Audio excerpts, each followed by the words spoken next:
एक बहुत अहम मुद्दे पर आपसे चर्चा करनी है, लेकिन उसके पहले कुछ तस्वीरें साझा कर लेते हैं। एक ये सेल्फी देखिए, उसके बाद एक ये दूसरी सेल्फी देखिए,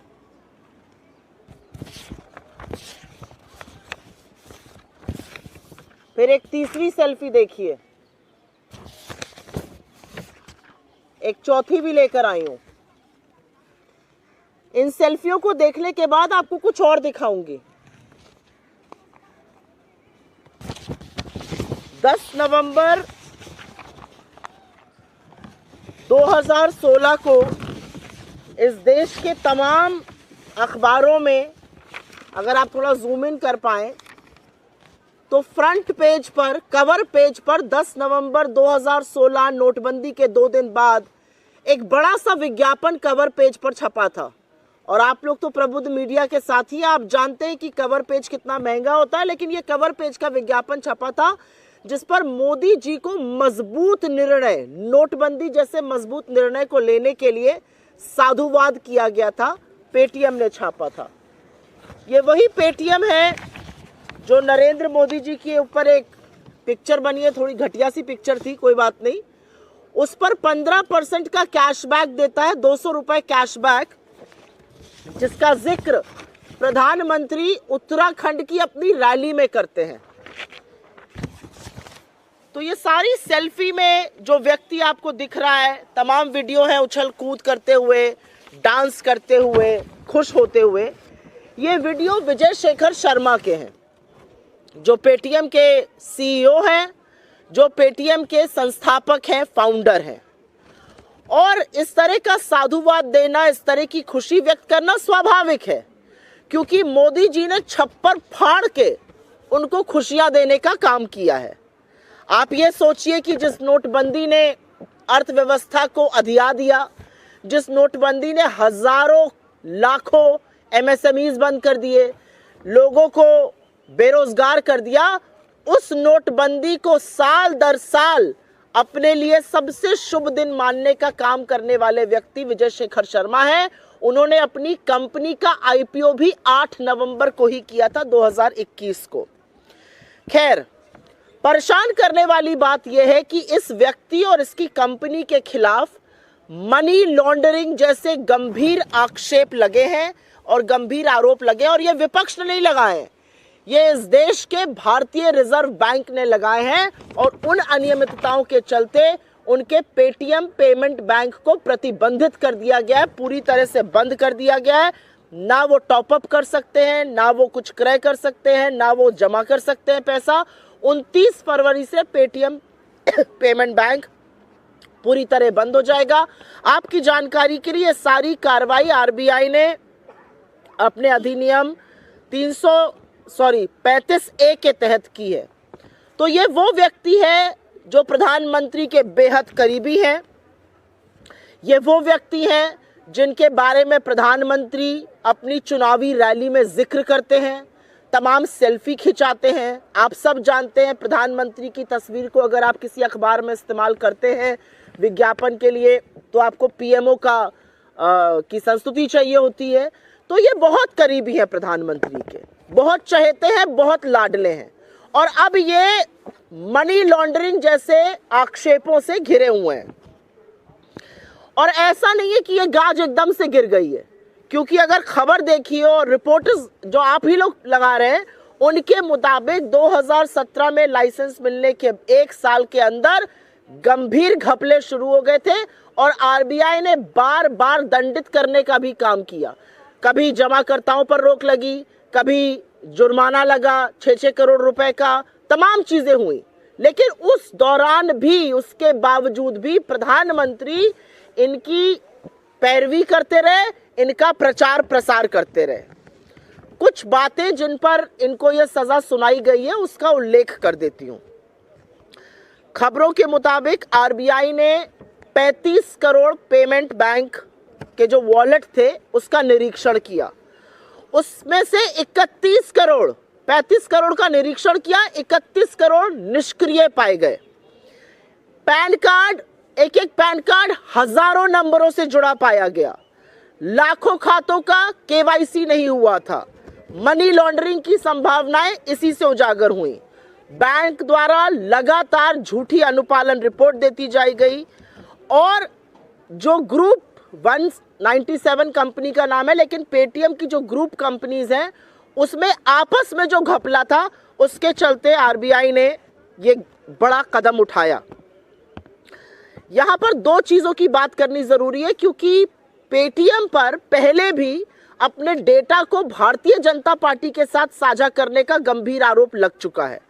आरबीआई ने पेटीएम पेमेंट बैंक के बीच और पेटीएम के बीच होने वाले डेटा ट्रांजैक्शन पर भी गहन चिंता जताई है और यह भी सामने आता है कि इस चिंता के बावजूद ना शीर्ष अधिकारियों का तबादला हुआ, ना उनके खिलाफ कोई कदम उठाया गया और कंपनी ने बिजनेस बढ़ाने के जुनून में लगातार नियमों का उल्लंघन किया और हर तरह के कानून को ताक पे रखा।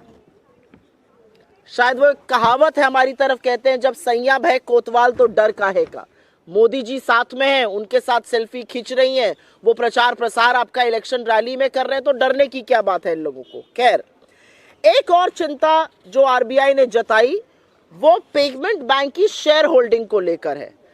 करीब 49% हिस्सेदारी पेटीएम कंपनी की थी, जिसे लोग 197 कम्युनिकेशन के नाम से जानते हैं, लेकिन 51% हिस्सेदारी इस बैंक की सिर्फ और सिर्फ एक व्यक्ति विजय शेखर शर्मा के पास थी, जिनकी सारी सेल्फी मैंने आपके सामने साझा करी है।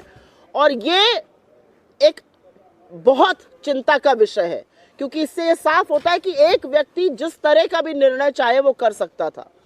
अंत में आरबीआई की कार्रवाई की एक बड़ी वजह, और ये बहुत चिंता का विषय ये भी था कि चीनी निवेश भर भर के, चीन की कंपनी का निवेश भर भर के पेटीएम में था, पहले अलीबाबा और उसके बाद भी जो एंट ग्रुप है चाइना का, उसके पास करीब 10% साझेदारी आज भी है और संभावनाएं हैं कि डेटा की साझेदारी उस कंपनी के साथ की गई। तो अंत में कुछ बड़े सवाल खड़े हो जाते हैं, कुछ बड़े गंभीर मुद्दे खड़े हो जाते हैं जिसको उठाना जरूरी है। क्या मोदी जी के मधुर संबंधों के चलते उद्योगपति कानून को ताक पर रखकर काम कर रहे हैं? इतने सारे उल्लंघनों के बावजूद भी पेटीएम पेमेंट बैंक को इतनी लंबी ढील क्यों दी गई? 2017 से ही अनियमितताएं शुरू हो गई थी, 7 साल तक इतनी लंबी ढील क्यों दी गई? मनी लॉन्ड्रिंग जैसे गंभीर आक्षेप लगे हैं, एनफोर्समेंट डायरेक्टरेट उसके बारे में क्या कर रहा है? ईडी कौन सी नींद सो रहा है पेटीएम को लेकर, ये जरूर पढ़ना चाहिए। पेटीएम ने बीजेपी, भारतीय जनता पार्टी और पीएम केयर्स फंड को कितना चंदा दिया और क्या उस चंदे की बदौलत वो आज तक बचा रहा है? पहले अडानी और अब ये बार बार जो मोदी जी के लाडले हैं, उनके खिलाफ एजेंसियां शिथिल क्यों पड़ जाती हैं? ये अपने आप में एक बड़ा सवाल है। और अंत में 2 सवाल जरूरी हैं। ईडी के 95% केसेस विपक्ष के लोगों के खिलाफ है, क्या ईडी इससे संतुष्ट है? और पेटीएम का तमाम ट्रांजैक्शन में लेन देन है, 10 करोड़ से ज्यादा तो पेटीएम के उपभोक्ता हैं, क्या यह डेटा भारतीय जनता पार्टी के साथ शेयर हो रहा है? सरकार की दी हुई जानकारी के मुताबिक वित्तीय वर्ष 2023 में करीब 137 लाख करोड़ का डिजिटल पेमेंट हुआ, जिसमें पेटीएम का अच्छा खासा शेयर है।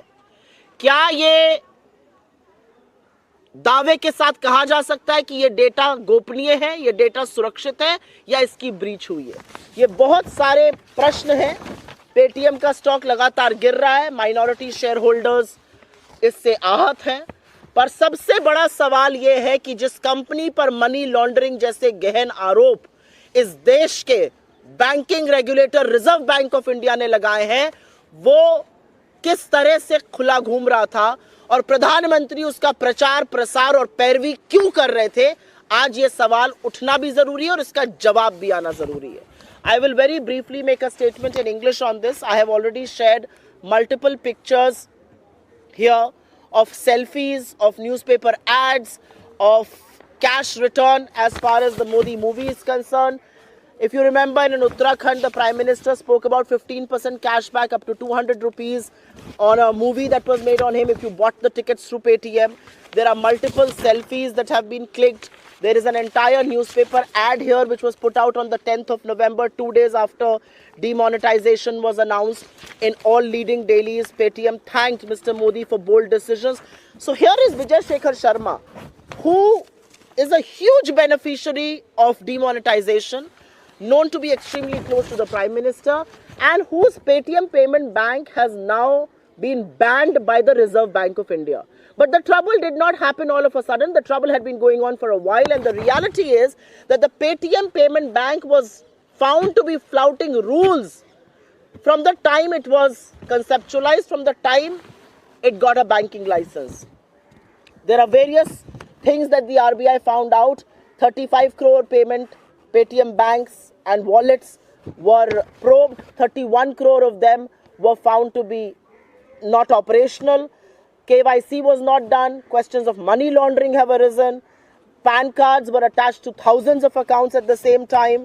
There was no compliance report, and if compliance report, misleading compliance report was submitted by the Paytm payment banks.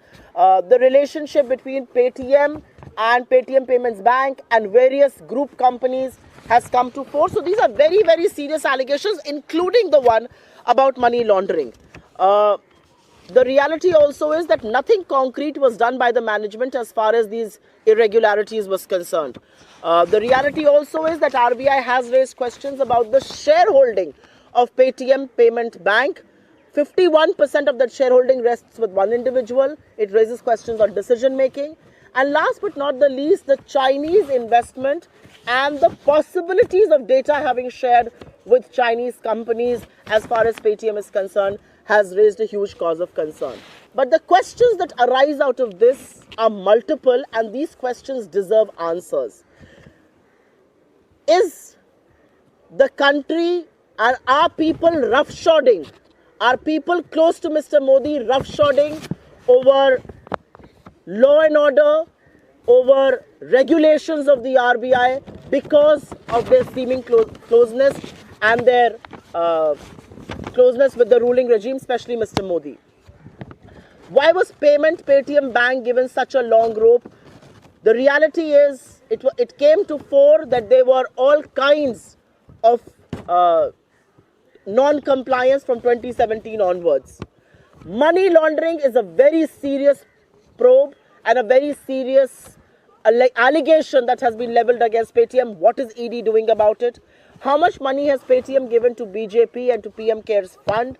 Have they been let loose because of the donations that they have made, apart from their closeness to Mr. Modi? And last but not the least, why is it that everybody associated with Mr. Modi sees no probe, whether it is Mr. Adani or whether it's Vijay Shekhar Sharma or Paytm? And lastly, Paytm has a substantial share of digital payments.